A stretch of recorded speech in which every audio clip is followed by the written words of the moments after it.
What's up guys, this is Saiyan here coming at you with another deck profile, and we haven't really been looking at Pokemon decks recently, so I have another base Neo deck profile for you guys, and this one is a loan deck from a very dear friend of mine. He's loaned me his Dark Gengar Mischievous deck to bring it to you. So let's jump into it in a bit of a Christmas festive mood, and let's review this deck. Come on then. Let's see what we got here. So first of all, we're gonna start with Pokemon. The format being base Neo, of course, we are running Cleffa. Only 3 Cleffa. Realistically, there is quite a lot of trainer support for getting the cards into our hands anyway, so I think Cleffa is probably a good option to be at 3. It could of course always be a 4. I mean, there's nothing really holding us back from having more than 3. But when I get to the trainer lineup, we'll come back to why we got 3 Cleffas. We are running a 2-2 split of the Neo Ghastly, Neo Destiny Ghastly, and the Fossil Ghastly. I actually like both of them in terms of weakness, resistance, and retreat, because they do exactly the same thing. Where Fossil Ghastly shines is that extra 10 HP and the option to be able to paralyze, and it's really cool that it's able to bring energy back into our hands as well. However, the Neo Destiny Ghastly will give us a guaranteed asleep, and that's basically the foundation of the deck. We're just trying to get our opponent's Pokemon constantly put into a sleep condition, and hopefully, of course, also they won't be flipping the heads to wake them up. So we got the 3 Cleffa, 4 Ghastlies, and one of the big hitters. We are running 3 of the base set Haunter. This is actually a very underrated card, and I really like this Haunter. It keeps the same no weakness, keeps the same fighting resistance. It does have a 1 retreat cost, which is not a hell of a lot, to be honest. Again, it gives you a guarantee to sleep, and if your opponent's Pokemon is asleep, for 2 energy, for 2 measly energy, you can hit them for 50, which is just ridiculously good. Also, 60 HP is not bad for a level 1 Pokemon, I think.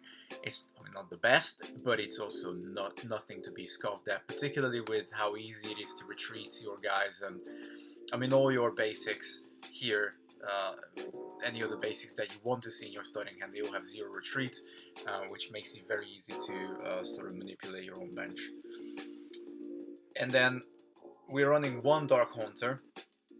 And the reason for just the 1 is because we have, of course, Pokemon Breeders in the deck, which just allows us to obviously skip level 1 and go immediately into the star of the show, Dark Gengar. But if we first have a look at Dark Haunter, again, it keeps the good old tradition of having a 1 and a 2 energy attack, the same as on this one. And even if you look at the Fossil Haunter, that one has the Pokemon power, and then its attack is also 2 energy. So Haunter, very energy efficient attacks. We can put a baby or a basic Pokemon with callback out of our opponent's discard pile into their bench, which is with 1 damage counter on it, which is ridiculously good. And then for Surround, we can flip a coin if heads the defending Pokemon is asleep, keeping up with the usual theme of the Ghost Pokemon. And if we get a Tails, it can't retreat during our opponent's next turn. Another really good thing about Dark Haunter is we're back at 0 retreat cost, so we got 3 retreat with Dark Haunter. Only 50 HP. It's a little bit weak, but again, that's realistically what the Dark Pokemon do. And for a Dark Pokemon, Dark Haunter is very powerful, very strong. And of course, the art is super sweet as well on this guy.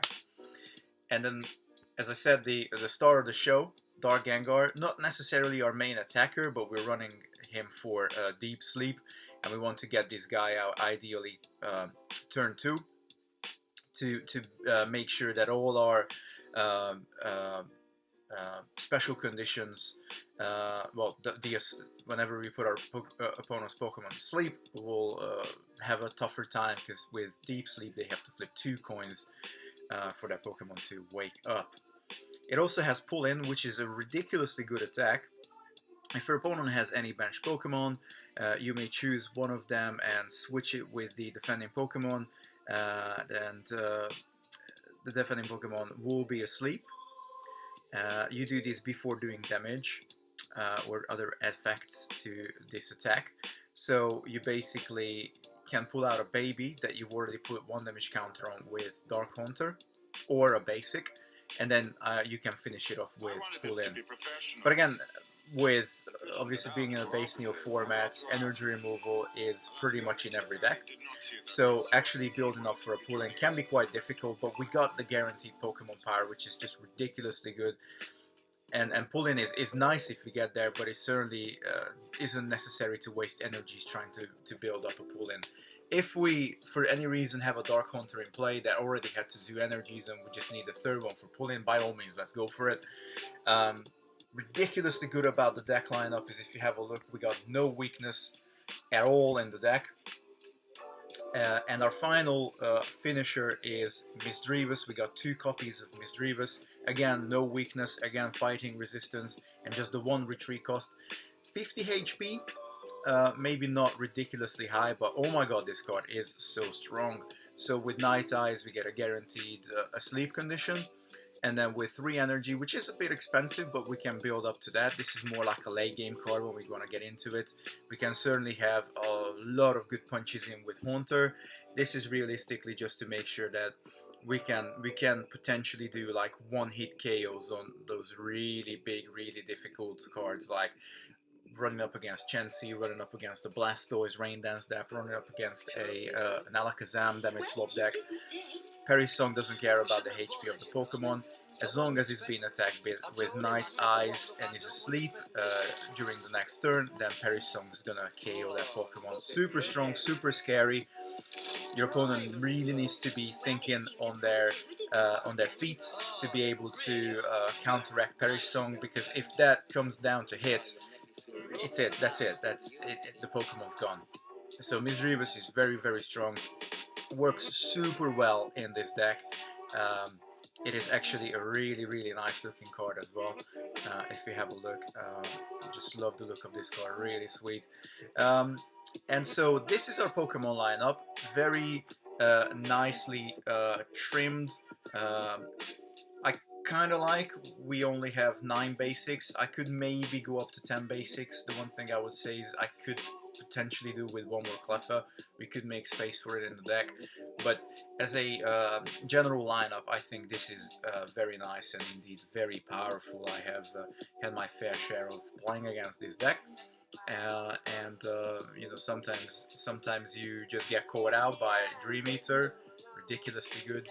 50 HP hit for only 2 psychic energy is ridiculously good. This is our Pokemon lineup. We also run 14 psychic energies to make sure that we can get those hits in. Now, I haven't really played with this deck, obviously being a lone deck just for the for this video only, but as much as I played against this deck, I don't really have seen any particular times when my opponent struggled to get to energies. So I think 14 is certainly a good starting point. There is absolutely no point to run any special energies in here because we can't really use them. Obviously, you can eke with any color, and everything else basically requires Psychic, so we would get absolutely no benefit from running any special energies in this deck. And then let's look at the trainer lineup. We've got 4 Professor Elms. Now, obviously, this is my friend's personal choice. He likes the Elms a little bit more than Oaks, and one of the reasons for that being is he's also a massive Alakazam player. He's constantly having me on the ropes with his damage swap deck, even in base Neo, which is just so ridiculous. It really shows that He's an expert with this deck, with that deck. But I personally would go for the 2 Oak, 2 Elm combo. I always like to have just the raw draw power that you get of Oak. And sometimes you want cards to be in your discard pile. Like if I already have a Cleffer in play, maybe I want to play the second one. I certainly don't want to have 2, 3 Cleffers on my bench. It's just probably overkill. So you know, if I can Oak those away, by all means, not a big problem. But either way, having the 4 Elms, as long as we got the 4 Professors, that's a perfect start for the deck. We also have 2 Computer Search. Obviously this card doesn't need to be introduced to anybody. Just rip whatever you want from your deck. Just fantastic. Maybe we could have a third one. I certainly don't think that having 3 Computer Search is ever a problem for any deck. We got 1 Boss's Way, which is just really good to get those Dark Gengars if we don't have it in our starting hand. Maybe we could do with potentially another Boss's Way, maybe running 2 Boss's Way, because it's good to get those Dark Gengars into our opening hand as quick as possible. But because we're only running 4 Dark Pokemon, maybe having more than 2 would definitely be overkill.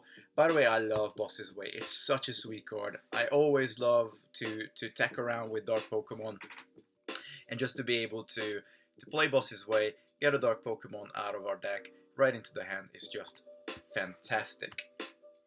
1 Pokemon Trader, if you end up having too many Ghastlies in your starting hand, if you want to get the Haunter. This is first and foremost to find us our Haunters, or the Misdreavus. We can get the Gengar out with Boss's Way. To get the big hitter guys, we need Pokemon Trader. Of course, we got the staples, 2 Nightly Garbage Run. It's debatable whether somebody wants to run 1 or 2. This definitely is a very resilient deck. This deck doesn't want to get decked out, hence why we got the 4 Elm, hence why we got the 2 Nightly Garbage Run.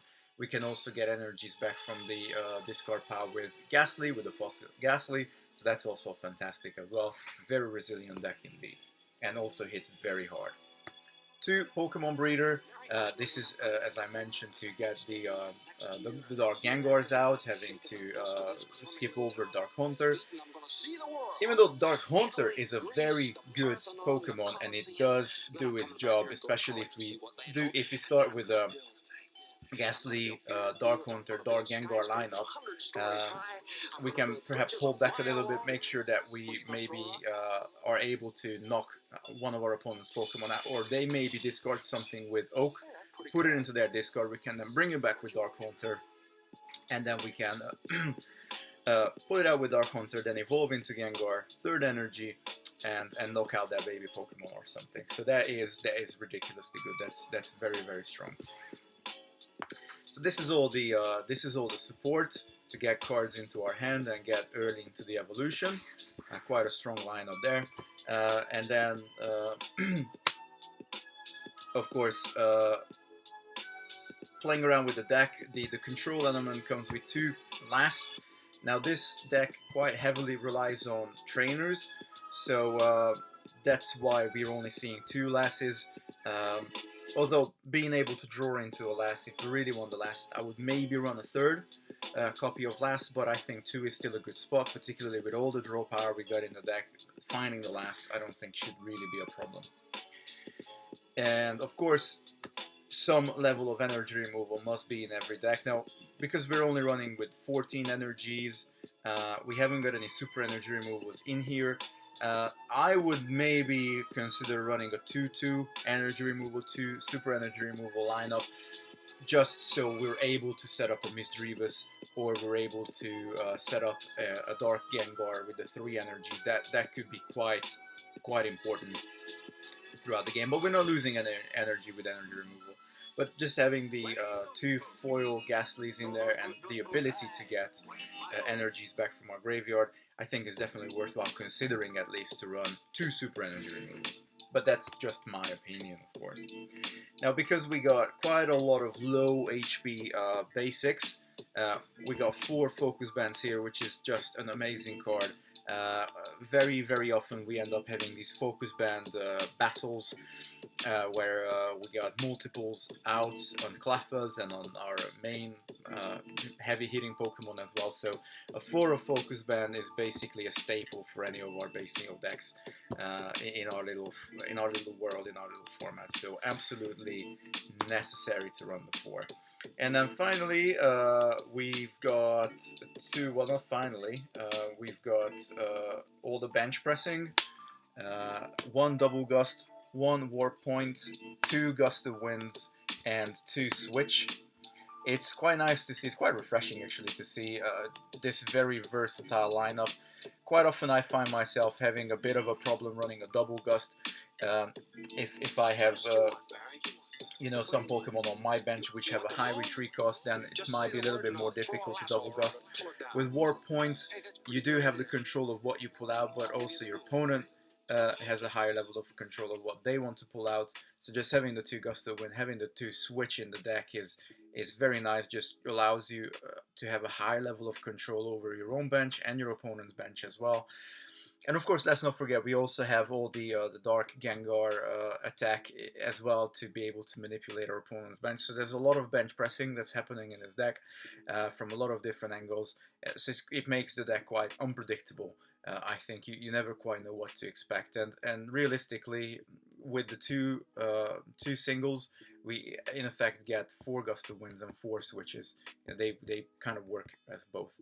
Now, the only thing is, obviously, with us having a lot of free retreat and 1 retreat cost cards, maybe we could run more than 1 double gust. Obviously, whatever our opponent gets up, it doesn't really matter.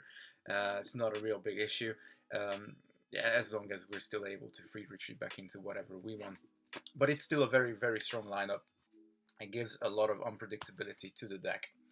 And then finally, we're running 2 Rockets Hideout Gym cards, and I